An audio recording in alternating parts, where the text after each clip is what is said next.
আজকে আমরা জুমার খুতবায় জান্নাত সম্পর্কে আলোচনা করব ইনশাআল্লাহ। সূরাতুল কাহাফ থেকে আমি তিলাওয়াত করেছি। সূরাতুল কাহাফের সর্বশেষ 4টি আয়াত 7, 8, 9, 10 এই 4টি আয়াত আমি তিলাওয়াত করেছি ইনশাআল্লাহুল আজিজ। আয়াতগুলোকে সামনে রেখে হাদিস পাঠ করেছি তিরমিজি শরীফ থেকে। সেই হাদিসের আলোকে জান্নাত সম্পর্কে সংক্ষিপ্ত আলোচনা করব। আল্লাহ পাক সকলকে জান্নাতে যাওয়ার আশা নিয়ে, জান্নাত পাওয়ার আশা নিয়ে আমলের নিয়তে শোনার তৌফিক দান করুন, বলি আমিন।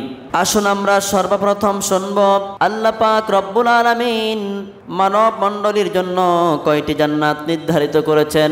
ছোটবেলা থেকে আমরা শুনে আসছিলাম 8টি জান্নাত, 7টি জাহান্নাম। আমরা একটা কবিতা পড়ছিলাম, এক এক আল্লাহ সবাই ডাকবো, 2 জাহানে শান্তি পাবো, 3 ভুবন আছে জানি, 4 খলিফা সঠিক মানি, 5 ওয়াক্ত নামাজ পড়ি, 6 গুণে জীবন গড়ি, 7 দুজকে ভীষণ শাস্তি, 8 বেহেশতে অসীম শান্তি। আমরা শৈশব কাল থেকে শুরু করে এখনো পর্যন্ত জানি 8টা জান্নাত আল্লাহ পাক বানিয়েছেন। আসলে জান্নাত কিন্তু 8টা নয়, জান্নাত হলো একটাই। জান্নাত কয়টা? একটা। কিন্তু এই একটা জান্নাতের ভিতরে 8টা রুম রয়েছে, 8টা কামরা রয়েছে, 8টা গেট রয়েছে, 8টা দরজা রয়েছে। প্রত্যেকটা দরজার ভিন্ন ভিন্ন নাম রয়েছে এবং প্রত্যেকটা দরজার ভিতরে ভিন্ন ভিন্ন কিছু গুণাবলী রয়েছে। প্রত্যেকটা দরজার ভিতরে আল্লাহ পাক রব্বুল আলামিন ভিন্ন ভিন্ন কিছু নাজ নেয়ামতের ব্যবস্থা করেছেন। ওই 8টা জান্নাতের মাঝে, 8টা রুমের মাঝে সবচেয়ে দামি এবং ভিআইপি যে জান্নাত, সবচেয়ে উৎকৃষ্ট মানের, উন্নত মানের, ভিআইপি মানের যে জান্নাত আল্লাহ পাক মুমিনদের জন্য বাজেট করেছেন, সেই জান্নাতের নাম হলো জান্নাতুল ফেরদাউস। সুবহানাল্লাহ। কি জান্নাত? জান্নাতুল ফেরদাউস। এই জন্য বিশ্বনবী তিরমিজির এক বর্ণনায় বলেন, ইযা সাআলতুমুল্লাহ ফাসআলুহুল ফিরদাউস। আমার মুমিন উম্মতরা শোনো, তোমরা যখন তোমাদের রবের কাছে, তোমাদের প্রভুর কাছে জান্নাতের জন্য দোয়া করবা, জান্নাতের জন্য আশা করবা, মুনাজাত ধরবা, মুনাজাত করবা, আল্লাহকে ডাকবা, তখন ছোট জান্নাত চাইবা না, বরং সবচাইতে বড় জান্নাত, সবচাইতে ভিআইপি জান্নাত, সবচাইতে মূল্যবান জান্নাত, জান্নাতুল ফেরদাউসটা তোমরা চাও। সুবহানাল্লাহ। কোন জান্নাত চাইতে হবে আল্লাহর কাছে? জান্নাতুল ফেরদাউস। আল্লাহ পাকের খাজানা কি কমতি আছে? কি কমতি আছে নাকি বলেন? এই জন্য আমরা একটা দোয়া পড়ি, আল্লাহুম্মা ইন্না নাসআলুকাল জান্নাতাল ফিরদাউস। পড়ি কি বলি না? পড়ি আমরা। এই দোয়ার অর্থ হলো, হে আল্লাহ, আমরা আপনার কাছে জান্নাতুল ফিরদাউস ভিক্ষা চাচ্ছি, কামনা করতেছি, আপনি আমাদেরকে পরকালের জীবনে, অনন্তকালের জীবনে জান্নাতুল ফিরদাউস দান করিয়েন, বলি আমিন। এই জান্নাতটা হলো সবচেয়ে গুরুত্বপূর্ণ এবং দামি জান্নাত। এটা হলো 1 নম্বর জান্নাত। কয় নম্বর জান্নাত? 1 নম্বর জান্নাত। 2 নম্বর জান্নাত হলো জান্নাতুল মাওয়া। এই জান্নাতুল মাওয়াটা হলো দ্বিতীয় স্থানে, দ্বিতীয় পর্যায়ের। আর 3 নম্বর জান্নাত আরেকটু নিম্নমানের, আরেকটু সাধারণ হলো জান্নাতু আদন। তাহলে 1 নম্বর হলো জান্নাতুল ফিরদাউস, 2 নম্বর জান্নাতের নাম হলো জান্নাতুল মাওয়া, 3 নম্বর জান্নাতের নাম হলো জান্নাতু আদ। এরপরে রাসূল করিম সাল্লাল্লাহু আলাইহি ওয়াসাল্লাম বিভিন্ন হাদিসের মধ্যে বলেছেন, 4 নম্বর জান্নাত হলো দারুন নাঈম। দারুন নাঈম নামে একটা জান্নাত রয়েছে। আর 5 নম্বর জান্নাত হলো দারুল মুকামা। দারুল মুকামা, এই 5 নম্বর জান্নাতটা আল্লাহ পাক অনেক মুমিনদের জন্য, নির্ধারিত কিছু মুমিনদের জন্য বাজেট করবেন। এরপরে 6 নম্বর জান্নাত হলো দারুল করার, 7 নম্বর জান্নাত হলো দারুস সালাম, আর 8 নম্বর জান্নাত হলো দারুল খুলদ। এই 8টা জান্নাত আল্লাহ পাক মুমিনদের জন্য নির্ধারিত করেছেন। আজকে আমরা আলোচনা করব জান্নাতুল ফেরদাউস সম্পর্কে। এই জান্নাত আল্লাহ পাক কাদেরকে দান করবেন? আসুন কোরআন থেকে শুনে আসি। সূরাতুল আল কাহাফের সর্বশেষ দিকে আল্লাহ পাক রব্বুল আলামিন 7 নম্বর আয়াতের মধ্যে বলেন, ইন্নাল্লাযীনা আমানু ওয়া আমিলুস সলিহাতি কানাত লাহুম জান্নাতুল ফিরদাউসি নুজুলা। আল্লাহ পাক রব্বুল আলামিন মুমিন বান্দাদের জন্য বলেন, ইন্নাল্লাযীনা আমানু ওয়া আমিলুস সলিহাত। নিঃসন্দেহে যারা আল্লাহর উপর বিশ্বাস স্থাপন করবে, পরকাল বিশ্বাস করবে, এক কথায় যারা আল্লাহকে বিশ্বাস করে, পরকালকে বিশ্বাস করে, জান্নাত জাহান্নাম বিশ্বাস করে, যারা ইমানদার মুমিন বান্দা বান্দি ও আমিলুস সলিহাত, 2 নম্বরে যারা ঈমান আনার পর আল্লাহ পাকের প্রত্যেকটা বিধি বিধান, প্রত্যেকটা হুকুম আহকাম, রুকুন আরকান সবগুলো পুঙ্খানুপুঙ্খানু আমল করেছে, পালন করেছে, অর্থাৎ নেক আমল করেছে। আল্লাহ পাক বলেন কানাত লাহুম জান্নাতুল ফিরদাউসি নুজুলা। কিয়ামতের দিন হাসরের ময়দানে ওই মুমিন বান্দা বান্দির জন্য, ওই আমলকারী বান্দা বান্দির জন্য 8 নম্বর জান্নাত না, 7 নম্বর না, 6 নম্বর না, 5 নম্বর না, তাদের জন্য আল্লাহ পাক খুশি হয়ে সবচেয়ে দামি জান্নাত 1 নম্বর জান্নাত বাজেট করে দিয়েছে। সুবহানাল্লাহ। এবং এই জান্নাত হলো তাদের জন্য মেহমানদারি। কানাত লাহুম জান্নাতুল ফিরদাউসি নুজুলা, বলে তাদের জন্য সেই দিন আখিরাতের দিনে, আখিরাতের দিবসে আল্লাহ পাক মেহমানদারি হিসেবে, আপ্যায়ন হিসেবে তাদেরকে জান্নাতুল ফিরদাউসের ভিতরে অবস্থান করাবেন। সুবহানাল্লাহ বলুন। এবার আসুন, এই জান্নাতের মধ্যে আমরা কত বছরের জন্য বা কত দিনের জন্য বসবাস করব? আল্লাহ পাক রব্বুল আলামিন এর পরবর্তী আয়াত 8 নম্বর আয়াতের মধ্যে বলছেন, সূরাতুল কাহাফ আয়াত নম্বর 8, খালিদিনা ফিহা লা ইয়াবগুনা আনহা হিওয়ালা। আল্লাহ পাক বলছেন খালিদিনা ফিহা, যে সমস্ত মানুষগুলো এই জান্নাতের মধ্যে প্রবেশ করবে, খালিদিনা ফিহা বলে তারা চিরস্থায়ীভাবে, অনন্তকালের জন্য, সারা জীবনের জন্য চিরস্থায়ীভাবে তারা জান্নাতের মধ্যে বসবাস করবে। তারা কোনোদিন জান্নাত থেকে বের হওয়া কল্পনাও করবে না, এবং জান্নাত থেকে বের হওয়ার জন্য কোনো চিন্তা চেতনা তাদের মাথায় আসবে না। সুবহানাল্লাহি। দুনিয়ার জীবনের, দুনিয়ার সৌন্দর্যের একটা বৈশিষ্ট্য হলো কক্সবাজার যেমন একটা পর্যটক এলাকা, এখানে মানুষ ঘোরার জন্য যায়, ভ্রমণ করতে যায়, পিকনিক করতে যায়, দেখার জন্য যায়। কিন্তু যখন এই জায়গায় বারবার যাওয়া হয়, যখন এই শহরে দীর্ঘদিন লং টাইম বসবাস করা হয়, তখন আস্তে আস্তে মন চায় যে এখন তো অনেক লম্বা সময় কক্সবাজার বসবাস করেছি, তো বাংলাদেশে তো আরো অনেক জায়গা আছে উন্নত মানের, সেগুলো একটু দেখা দরকার। অর্থাৎ তার আস্তে আস্তে করে ক্রমান্বয়ে তার ওই কক্সবাজার শহর থেকে মনটা উঠে যায়, তার মনটা অন্য শহরে আবার চলে যায়। যখন সেখানে সে আবার বসবাস করা আরম্ভ করে দিল, সেই নাজ নেয়ামত গুলো তার সে বক্ষণ উপভোগ করতে লাগলো, পর্যবেক্ষণ করতে লাগলো। দেখতে দেখতে একদিন আবার সেই শহর থেকে মন উঠে যায়, তখন সে বলে আমি আমেরিকা যাব, আমি অস্ট্রেলিয়া যাব, দুবাই যাব, অমুক অমুক মার্কেটে যাব। এরকম তার একটার পর আরেকটার যাওয়ার জন্য চিন্তা আছে না নাই? আছে কিনা? না কথা বলেন। আছে। কিন্তু জান্নাত এমন একটা স্থান যেখানে একবার ঢুকলে কখনো সেই ঘর থেকে, সেই জায়গা থেকে বের হওয়া, তো বের হওয়ার জন্য চাবে না, বল বের হওয়া যে একটা জিনিস আছে, কিন্তু বের হওয়া যায়, এই কথা তোর কল্পনা তো আসবে না। সুবহানাল্লাহ। কেমন পরিবেশ, কেমন মনোমুগ্ধকর অবস্থা। এই জন্য দুনিয়ার জীবনের শুরু আছে, আবার শেষ রয়েছে নির্ধারিত সময়, 60, 70, 80, 100 বছর। কিন্তু পরকালের জীবন, আপনি জাহান্নামী হন আর জান্নাতি হন, আপনার ওই লাইফটা হলো ইনফিনিটিং লাইফ, শুরু আছে শেষ নাই, আবাদুল আবাদ জিন্দেগি। যে জিন্দেগির শুধু ইবতিদা আছে কিন্তু ইন্তেহা নাই, শুরু আছে শেষ নাই। ওই অসীম জীবনের জন্য জান্নাত দরকার আছে না নাই? আসেনি জান্নাত? আসুন, এই জান্নাতটা কাদের জন্য? সাহাবা একরাম রাদিয়াল্লাহু তাআলা আলাইহিম আজমাইন রাসূল করিম সাল্লাল্লাহু আলাইহি ওয়াসাল্লামকে জিজ্ঞাসা করলেন, ইয়া রাসূলুল্লাহ, আমরা যখন আপনার দরবারে আসি তখন আমাদের মনটা এমন হয়ে যায়, আমরা যেন দুনিয়ার থেকে একবারে মন উঠে গেছে, দুনিয়ার কোনো চিন্তা চেতনা আমাদের মাঝে আর নাই। আমরা শুধুমাত্র পরকালের চিন্তা, আখিরাতের চিন্তা, কবরের চিন্তায় মগ্ন থাকবো। কিন্তু যখন আমরা আপনার কাছ থেকে আমাদের বাড়িতে চলে যাই, ঘরে চলে যাই, নিজ নিজ বাসস্থানে চলে যাই, তখন আমাদের দিলটা পরিপূর্ণ উল্টা হয়ে যায়।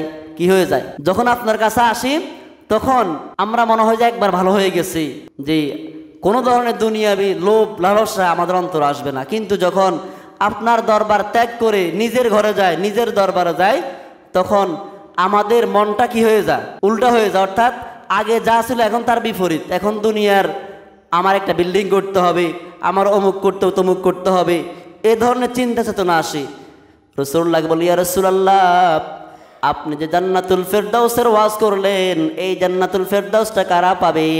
রাসূল করিম সাল্লাল্লাহু আলাইহি ওয়াসাল্লাম বললেন, যে ব্যক্তির মাঝে 4টা গুণ থাকবে ওই ব্যক্তিকে আল্লাহ পাকে জান্নাত দান করবেন। বলুন সুবহানাল্লাহ। ওই 4টা গুণ কি আমাদের জানার দরকার আছে? কি বলবো? রাসূল করিম সাল্লাল্লাহু আলাইহি ওয়াসাল্লাম বললেন, আফশুস সালাম, 1 নম্বর কাজ করবা, 1 নম্বর কর্মসূচি হলো সালাম দাও, বেশি বেশি করে সালাম কি দাও? সালাম দাও। আফশুস সালাম, সালামের প্রচলন বাড়িয়ে দাও। ওয়া আতইমুত তাআম, মানুষকে খানা খাওয়াও। 1 নম্বর সালাম দাও, 2 নম্বর মানুষকে খানা খাওয়াও, 3 নম্বর ওয়াসিলুল ইরহাম, তোমার আত্মীয় আছে, আত্মীয়র সাথে ঝগড়া হয়েছে, বিবাদ হয়েছে, সে এখন তোমার সাথে কথা বলতে চায় না, তুমি উজি উজি কথা কও। সুবহানাল্লাহ। এরকম আছে না যে আপন 2 ভাই ঝগড়া হয়েছে, এখন 3 বছর কোনো কথাবার্তা নাই, ঈদে চান্দ কোনো কথাবার্তা নাই, এরকম মানুষ আছে না নাই? নাই। আবার অনেক জায়গা আছে ছেলের বাবা, ছেলে আর বাবা সামান্য একটু টাকা পয়সা নিয়ে দ্বন্দ্ব হয়েছে, এখন কোনো সম্পর্ক নাই। একজন এক দোকানে চা খাইতে বসলে আরেকজন দেখছে যে আমার আব্বা আছে, তার এই ধরনের বই না, এরকম আছে না নাই? রাসূলুল্লাহ বলেন তোমার সাথে সে সম্পর্ক রাখতে চায় না, সিলমান কতাআক, তাহলে তুমি তোমার পক্ষ থেকে আগ্রহ প্রকাশ করো সম্পর্ক ঠিক রাখার জন্য। সে চাচ্ছে সম্পর্ক বিচ্ছেদ করার জন্য, সম্পর্ক বিচ্ছিন্ন করার জন্য, কিন্তু তুমি তোমার পক্ষ থেকে সম্পর্ক ঠিক রাখার জন্য চেষ্টা করবা। সুবহানাল্লাহ। 3 নম্বর হলো এই গুণটা থাকতে হবে তোমার ভেতরে। 4 নম্বর রাসূল বলেন ওয়াসাল্লু বিল্লাইলি ওয়ান্নাসু ফিন্নিআম, রাতের বেলায় তুমি নামাজ পড়বা যখন মানুষ ঘুমিয়ে থাকে। এই সময়টা হলো তাহাজ্জুদের সময়। কোন সময়? তাহাজ্জুদের সময়। যদি এই 4টা গুণ তুমি অর্জন করতে পারো, তাদখুলুল জান্নাতা বিসালাম, তাহলে নিরাপদে তুমি জান্নাতুল ফিরদৌসে ঢুকতে পারবে, প্রবেশ করতে পারবে। বলেন সুবহানাল্লাহ। তাহলে 1 নম্বর গুণ কি? বলেন 1 নম্বর গুণ কি? সালামের প্রচলন বাড়াতে হবে, সালাম দিতে হবে ছোট বড় সবাইকে। 2 নম্বর হলো মাঝে মধ্যে মানুষকে খানা খাওয়াতে হবে। এটা এতিম মিসকিন হতে পারে, আত্মীয় হতে পারে, প্রতিবেশী হতে পারে, যেই কোনো মানুষকে খানা খাওয়াতে হবে মাঝে মধ্যে। 3 নম্বর গুণ রাসূল বললেন তোমার আত্মীয়তার সম্পর্ক ঠিক রাখতে হবে। 4 নম্বর গুণ হলো তুমি তাহাজ্জুদ নামাজ পড়বা, তার মানে ফরজ নামাজ পড়া লাগবে না। কি বলেন? হ্যাঁ বলো হুজুর তাহলে আজ থেকে আমরা তার ফরজ নামাজ পড়া লাগবে না, কারণ এই হাদিস 4টার কথা আসছে, এখানে আসছে তাহাজ্জুদের নামাজ। ফরজ নামাজ তো কওয়া হয় নাই। জোহরের নামাজ কি জন্য পড়বো, জুমার নামাজ, আসর নামাজ, মাগরিব এশা কেন পড়বো? তাহলে সহজে আমরা 5 ওয়াক্ত না পড়ে 1 ওয়াক্ত পড়বো তাহাজ্জুদের নামাজ, কি হবে? হ্যাঁ, যে লোক তাহাজ্জুদ পড়ে অবশ্য বুঝা গেছে তার 5 ওয়াক্ত কি আছে, ঠিক আছে। কারণ যে ব্যক্তি 5 ওয়াক্ত নামাজ পড়ে না, এরা কি বুঝতে পারছে না তাহাজ্জুদ বললে? হ্যাঁ, এই জন্য রাসূলুল্লাহ বললেন এগুলো কিন্তু ফরজ না। ফরজগুলো করার পরে এগুলো এই সমস্ত আমল করলে, অতিরিক্ত আমলগুলো থাকলে তোমার ভেতরে, তখন তুমি জান্নাতুল ফেরদাউস অর্জন করতে পারবে। আসুন, জান্নাতুল ফেরদাউসের মধ্যে যখন আমরা ঢুকবো, তখন আমাদেরকে কি করা হবে, সেখানে মেহমানদারি কেমন করা হবে, সেখানের পরিবেশ কেমন হবে। রাসূল কারীম সাল্লাল্লাহু আলাইহি ওয়াসাল্লাম তিরমিজির এক হাদিসের মধ্যে বলেন, ওই জান্নাতের মধ্যে যত মানুষ প্রবেশ করবে, প্রত্যেক মানুষের বয়স হবে 30 থেকে 33 বছর। সুবহানাল্লাহ। যারা যুবক তাদের জন্য জান্নাত। কাদের জন্য? যারা যুবক। এখন যারা বুড়ো আছে তাও মন খারাপ হলে কিন্তু হবে না, কারণ হেদেরকে আল্লাহ পাক যুবক বানাবো কিয়ামতের দিন। সুবহানাল্লাহ বলেন। যারা বৃদ্ধ 80 বছর হয়ে দাড়ি ফাঁকি সাদা হয়ে গেছে একবারে, তাদেরকে আল্লাহ পাক সেখানে স্পেশাল পানি দিয়ে ধৌত করে পরিষ্কার পরিচ্ছন্ন করে যুবক বানাবেন। বয়স হবে কত বছর? 30 থেকে 33। 30 থেকে 33। সালাসাতুন ওয়া সালাসুন, 33 বছর আও সালাসুন, অথবা 30 বছর, এর ভেতর বয়স থাকবে জান্নাতীদের। এবার আসেন, জান্নাতে যখন আপনি প্রবেশ করবেন, সর্বপ্রথম আপনাকে যেই নাস্তা দেওয়া হবে, যেই খানা দেওয়া হবে, সেটা হলো একটা মাছের কলিজা দিয়ে ভুনা করে দেওয়া হবে। সুবহানাল্লাহ।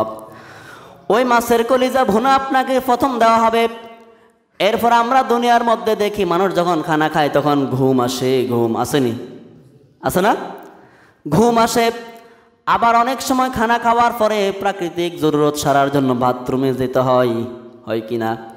আবার প্রস্রাব করতে হয়। কিন্তু জান্নাতের মধ্যে শুধু খাওয়া আছে, কোনো পায়খানা প্রস্রাব নাই। সুবহানাল্লাহ। আপনি শুধু খাবেন, খাওয়ার পরে একটা ঢেক দিবেন, ঢেকের সাথে সবগুলো হজম হয়ে যাবে। বলুন সুবহানাল্লাহি বিহামদিহি।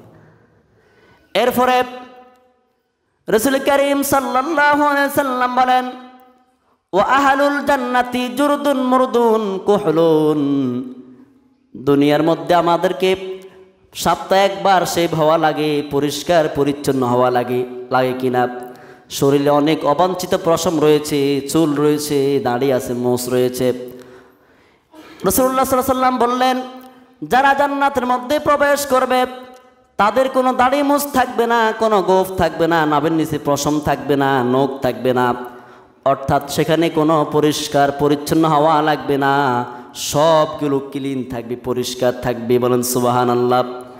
ওয়াকুহলুন, এবং যত মানুষ জান্নাতে প্রবেশ করবে প্রত্যেকটা মানুষের চোখের মধ্যে সুরমা লাগানো থাকবে। কি লাগানো থাকবে? সুরমা। সুরমা আমরা তো অনেক চিনিও না, সুরমা কি জিনিস। সুরমা এটা ওই যে মহিলারা কাজল ব্যবহার করে না চোখের মাঝে, এই পুরুষদের জন্য এটা সুন্নত, সুরমা লাগানো। চোখের এই যে আপনার ভরুর নিচে কালো কালো একটা জিনিস আছে, সুরমা বলা হয়, বাজারে বিক্রয় করা হয়। আতর দেওয়া সুন্নত, সুরমা লাগানো কি সুন্নত। তাহলে যারা জান্নাতে প্রবেশ করবে সেই সকল মানুষদের প্রত্যেকের চোখে কি লাগানো থাকবে? সুরমা লাগানো থাকবে। রাসূল কারীম সাল্লাল্লাহু আলাইহি ওয়াসাল্লাম বললেন, দুনিয়ার জীবনের মানুষের বয়স যখন 25 থেকে 35 হয় তখন এই সময়টা খুব গুরুত্বপূর্ণ সময়। এই সময়ের মধ্যে সে অনেক শক্তিশালী কাজ করতে পারে, ভারী কাজ করতে পারে, এবং সে তার জীবনের সকল সঞ্চয় এই সময় তৈরি করে। এক সময় সে বৃদ্ধ হয়ে যায়, বৃদ্ধ হওয়ার কারণে তার শারীরিক মানসিক শক্তি কমে যায়। অনেক সময় সে কি বলল, কাকে বলল কিছু তার মনে থাকে না। কিন্তু রাসূলুল্লাহ সাল্লাল্লাহু আলাইহি ওয়াসাল্লাম বললেন, লা ইয়াফনা শাবাবুহুম, কিয়ামতের দিন হাসরের ময়দানে জান্নাতের মাঝে যারা প্রবেশ করবে তারা কখনোই বৃদ্ধ হবে না। তারা সব সময় কি থাকবে? লা ইয়াফনা শাবাবুহুম, তাদের যৌবনকাল কখনোই বৃদ্ধ হবে না, বৃদ্ধকাল হবে না, তারা কখনোই বুড়ো হবে না, যুবক থাকবে, তরুণ থাকবে। ওয়ালা তাবলা সিয়াবুহুম, দুনিয়ার মাঝে যদি মানুষ একটু সুন্দর কাপড় পরিধান করে, সুন্দর জামা পরিধান করে, মনের মধ্যে একটা আত্মতৃপ্তি আছে না নাই? কি বলেন? ঈদের সময় নতুন জামার জন্য, ভালো পোশাকের জন্য কান্নাকাটি হয় না? রাগ অভিমান হয় না? ছোট বাচ্চারা গোসল করবে না, ঈদ করবে না, নতুন জামা নাই, আছে না নাই? কিন্তু জান্নাতের মধ্যে আপনি যেই পোশাক পরিধান করবেন, হাদিসের মধ্যে আসছে, লা তাবলা সিয়াবুহুম, ওই পোশাকটা কখনোই পুরাতন হবে না। সুবহানাল্লাহি বিহামদি। অনেক কথা রয়েছে, সবগুলা বলা যাবে না, আমি সংক্ষিপ্ত বলে দিচ্ছি। এরপরে দুনিয়ার মধ্যে মানুষে যৌন শক্তি বৃদ্ধির জন্য অনেক মেডিসিন সেবন করে, কিন্তু আখিরাতের জীবনে কোনো মেডিসিন সেবন করতে হবে না। বলেন সুবহানাল্লাহ। আল্লাহ পাক তাকে আল্লাহর পক্ষ থেকে স্পেশাল পাওয়ার দান করবেন। কখনো সে দুর্বলতা অনুভব করবে না, তার ভেতরে কখনো শারীরিক শক্তির আপনার দুর্ভিক্ষ দেখা দিবে না, সব সময় সে সবল থাকবে, শক্তিশালী থাকবে। বলুন সুবহানাল্লাহ। তাহলে সেই জান্নাতে যাওয়ার দরকার আছে না নাই? যখন জান্নাতের মধ্যে ফেরেশতারা তাদেরকে প্রবেশ করাবে, আল্লাহ পাক রব্বুল আলামিন সূরাতুজ জুমারে বলছেন, ওয়াসিকাল্লাযীনা তাকাউ রাব্বাহুম ইলাল জান্নাতি যুমারা, যখন কিয়ামতের দিন আল্লাহ বিরু বান্দাদেরকে ফেরেশতারা জান্নাতের দিকে হাঁকিয়ে হাঁকিয়ে নেবে, ওয়াকালা লাহুম খাজানাতুহা, একটু আল্লাহ পাক বলছেন যখন তাদেরকে জান্নাতের দিকে নেওয়া হবে, হাত্তা ইদা জাউহা, যখন হাসরের ময়দান থেকে হাঁকিয়ে হাঁকিয়ে তাদেরকে জান্নাতের গেট পর্যন্ত নেওয়া হবে, ওয়া ফুতিহাত আবওয়াবুহা, আর জান্নাতের গেটগুলো তাদের জন্য খুলে দেওয়া হবে। ওয়াকালা লাহুম খাজানাতুহা, আর ওই জান্নাতবাসীদেরকে জান্নাতের রক্ষীরা ফেরেশতারা বলবে, সালামুন আলাইকুম তিবতুম, শান্তি বর্ষিত হোক তোমাদের পরে, অভিবাদন তোমাদের জন্য, সুস্বাগতম। তিবতুম, তোমরা সুখী থাকো, তোমরা সুখী হও, সুখময় জীবন উপভোগ করো।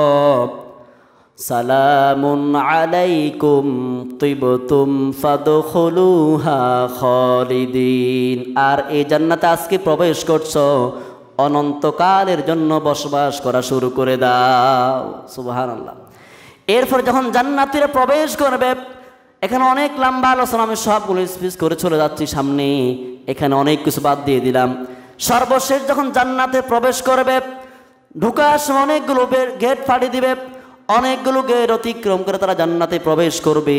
যখন মূল জান্নাতে চলে যাবে, তখন জান্নাতের ভিতরে এত সুন্দর, এত মনোমুগ্ধকর, এত সুশৃঙ্খল পরিবেশ দেখে জান্নাতীদের জবান দিয়ে একটা কথা অনিচ্ছায় বের হয়ে যাবে, বলেন সুবহানাল্লাহ। তারা ইচ্ছা করে বলবে না, অনিচ্ছা সত্ত্বেও জবান দিয়ে একটা কথা বের হবে, আর তারা বলবে وقالوا الحمد لله الذي صدقنا وعده وأورثنا الأرض نتبوأ من الجنة حيث نشاء فنعم أجر العاملين الله أكبر বলুন। কি বলা হলো আয়াতের মধ্যে? যখন তারা হাসরের ময়দান থেকে লম্বা সময় অতিক্রম করে জান্নাতের গেটের কাছে চলে যাবে, আর সুন্দর নাচ নেয়ামত দেখবে, সুন্দর সুন্দর মহিলা দেখবে। দুনিয়ার মধ্যে সুন্দর একটা মহিলা দেখে সবাই একবার তাকায়, ঠিক নি কথা? বুড়া কন জোয়ান এক বাচ্চা, বুড়া কন নাতিন মন, কথা কয় না? বুড়া মেয়ের কাছে শক্তি নাই, এরপর এক বাচ্চা ক মন নাতিন, ক না নাতিন ন অন্য কেউ। তাহলে আমরা চাই কি চাই না বলেন? আমরা মনে জীবনে একবারও চান না কোনো দিন। হ্যাঁ, জান্নাতের মধ্যে এত সুন্দরী রমণী যখন দেখবে, সকলে যখন এত সুন্দর সুন্দরী মহিলা দেখবে, তখন তাদের মনটা শীতল হয়ে যাবে, আর তারা বলবে ওয়াকালুল হামদুলিল্লাহিল্লাযী সাদাকানা ওয়া'দা। সমস্ত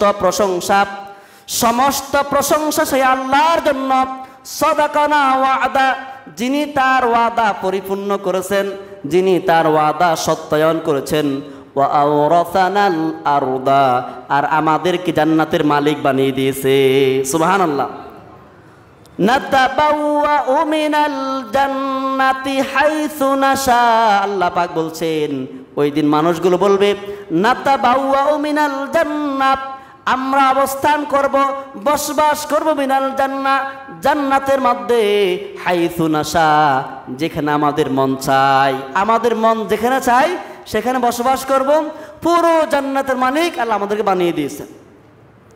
এবং তারা বলবে ফানি'মা আজরুল আমিলিন, কত সুন্দর আমলকারীদের উপহার, আমলকারীদের পুরস্কার কতই না উত্তম, কতই না সুন্দর। সুবহানাল্লাহ। এখন বলেন, সেই জান্নাতে যাওয়ার দরকার আছে না নাই? নামাজ পড়ে না না পড়ে? নামাজ পড়ে না কি না পড়ে? হ্যাঁ, এই যে কালকে পরশু দিন এসারের সময় দাওয়াত নিয়ে গেলাম, নামাজের দাওয়াত। কয়েকজন মুরব্বীদের খুব আফসোস লাগলো যে ইমাম সাহেব গেছে, সিগারেট খানা শেষ, আর একটা বাইরে করে ধরাইছে, হুজুর আপনি খাবেন নি একটা, মানে মনে মনে মনে কইছিল আর কি আমারে, কারণ আমি তো এখানে খাওয়ার অভ্যাস নাই। বুড়া মানুষ, দাঁড়ি ফাঁকি সব সাদা হয়ে গেছে, উপর নিচে আরো যা আছে সব কি হয়ে গেছে। কথা আমি একটু ক্লিয়ার বলি আর কি, কথা বুঝুন না আমার? দাড়ি মোট সাদা, উপর নিচে আরো ফসম আছে না, সেগুলোও সাদা হয়ে গেছে। আমার মনে হয়, আমার একটা আইডিয়া আর কি। এই লোকটা আমরা কি দাওয়াত নিয়ে গেছি বলেন তো? আচ্ছা, আজানের আওয়াজটা উনি কি শুনে নাই? শুনছে কি না? আমি কি কোন ঠেকা আছে নাকি আওয়াজ যাইতে? আমরা তারপরেও ওনাকে জাহান্নাম থেকে বাঁচানোর জন্য তো গেলাম নাকি? এই বুড়ো, একবার বুড়ো মানুষ, যুবক হলে যাক বলতাম না, আজকে বলতে বাধ্য হচ্ছে। বুড়া মানুষ, তার সব সাদা, অল ইন অল হোয়াইট, কোনোটা বাদ নাই। এই জামাটাও সাদা, আবার কথা কয় না, জামাটাও কি এর কইছে অল ইন অল হোয়াইট, সব কিছু সাদা। এই লোকটা সিগারেট দেখছি মানে একটা শেষ, মনে হয় আঙ্গুর দিকে আরেকটা বাইর করছে, বাইর করে ধরাইছে আবার টাইম দেশ। বড় আফসোস আর দুঃখ লাগলো, এই সমস্ত লোকদের সন্তানরা, এই সমস্ত লোকদের নাতিরা কিভাবে মসজিদে আসে বলেন তো?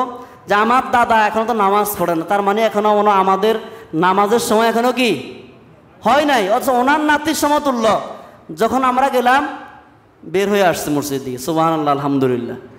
এখন বলেন, এই যে বুড়ো বুড়ো মানুষগুলোর পরিবর্তন হওয়ার দরকার আছে না নাই? কথা বলেন না? আরে ছোট বাচ্চা অনিয়মগুলো তাকে ধমক দেওয়া যায়, কিন্তু যিনি বুড়ো মানুষ ধমক দেওয়া কি সম্ভব নেই? তাহলে এটা কেমন পরিবেশ? এত সুন্দর মসজিদ, অনেক মসজিদ আছে সুবর্ণচরে যেখানে নামাজে পড়লে নামাজে খাড়ে উপর থেকে পানি পড়ে, আছে না নাই? আসেনি? কথা বলেন।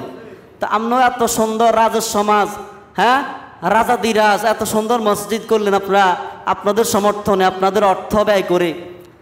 তো এটা কেন করছেন? এখানে হিন্দুরা আসবে নাকি? হিন্দুরা আসবে? হিন্দু ছেলে এখানে আসবে? কারা আসতে হবে? আমরাই তো আসতে হবে। তো আমার মসজিদ কেন আসি না? তো আজকে তো ঠিকই আসলাম। আজকে কেন আসছি আমরা বলেন তো? আজকে তো কেউ ডাকে নাই। আজ কেন আসলেন? কি আজ ডাকছি আপনার করে? আমরা কেউ ডাকছি নাকি? যাই তো আজ কেন আসছেন? এটা বাইস্তামি করেন না?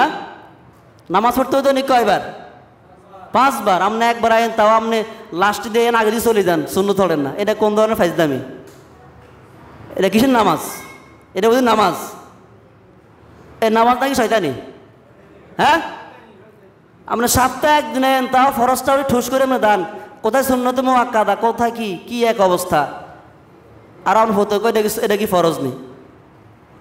এখন আমাদের সমাজটা কি পরিবর্তন হওয়া দরকার আছে না নাই? না শুধু মসজিদটা টাইস করা দরকার? মসজিদ টাইস করলে, মসজিদ বিল্ডিং করলে, মোজাইক করলে, লাল নীল সবুজ বাতি জ্বালালে কি জান্নাতি হয়ে যাইব? এমন কোনো কথা কি আছে? মসজিদ ফাঁকা হওয়া শর্ত নয়। আপনি যদি খেরের ঘরে মাটিতে সিজদা করলে আরো উত্তম হবে। তবে একটা কথা আছে, কয়েক সময় মুসল্লি ছিল পাকা, মসজিদ ছিল কাঁচা একবারে। সনের ঘর ছিল, উপরে টিনও ছিল না এক সময়, বাঁশ আপনার ওই যে খ্যাট দিয়ে সানাইতো, আছে না নাই? আমিও দেখছি এরকম মসজিদ। কিন্তু ওই সময়ের মুসল্লিগুলো খুব পাকাপোক্ত ছিল, ঠিক না? কিন্তু এখন মসজিদ, এত সুন্দর মসজিদ, ভিতরে ঢুকলে মনটা ঠান্ডা হয়ে যায়, একবার শীতল হয়ে যায়। এত সুন্দর মসজিদ আপনি কিল্লাই না কনছে। সবচেয়ে দুঃখ লাগে, আজানের পর আমরা আবার গেলাম, এরপর আমার চোখে একটা শরম থাকা দরকার যে ইমাম সাহেব আসছে, মুসল্লিরা আসছে, আমার নিয়ে বললে আমি কেমনে বলিস দোয়ানে? আমার চোখে একটু লজ্জা শরম বুঝি নাই মিয়া? আপনি কি মানুষ না প্লাস্টিক? হ্যাঁ, আমরা মানুষ না প্লাস্টিক মিয়া? আমরা তো চোখে শরম একটু, আমরা হুজুর একটু দোয়া করেন। কি দোয়া মানলাম এটা? তো দোয়া কি কবুল হবে না? এটা হুজুর দোয়া করেন, আঙ্গাত মিলাদ আছে একটু। একজনকে হুজুর হাত তো জামিলা, আগে আপনি আসার সমস্যা দেবেন না, হাত তো জামিলা, আপনি নামাজ চলে দেন। সার না কিরকম হুলস্থুল পার্টি বাদ মিলাদ শরীফ পড়ার। এই মিলাদ আমি বলে দিচ্ছি আজকে, এই মিলাদ জন্ম থেকে শুরু করে মৃত্যু পর্যন্ত প্রতিদিন পড়লেও একটা নেই কেউ বলতে পারবে না। নাউজুবিল্লাহ বলেন না মিয়া?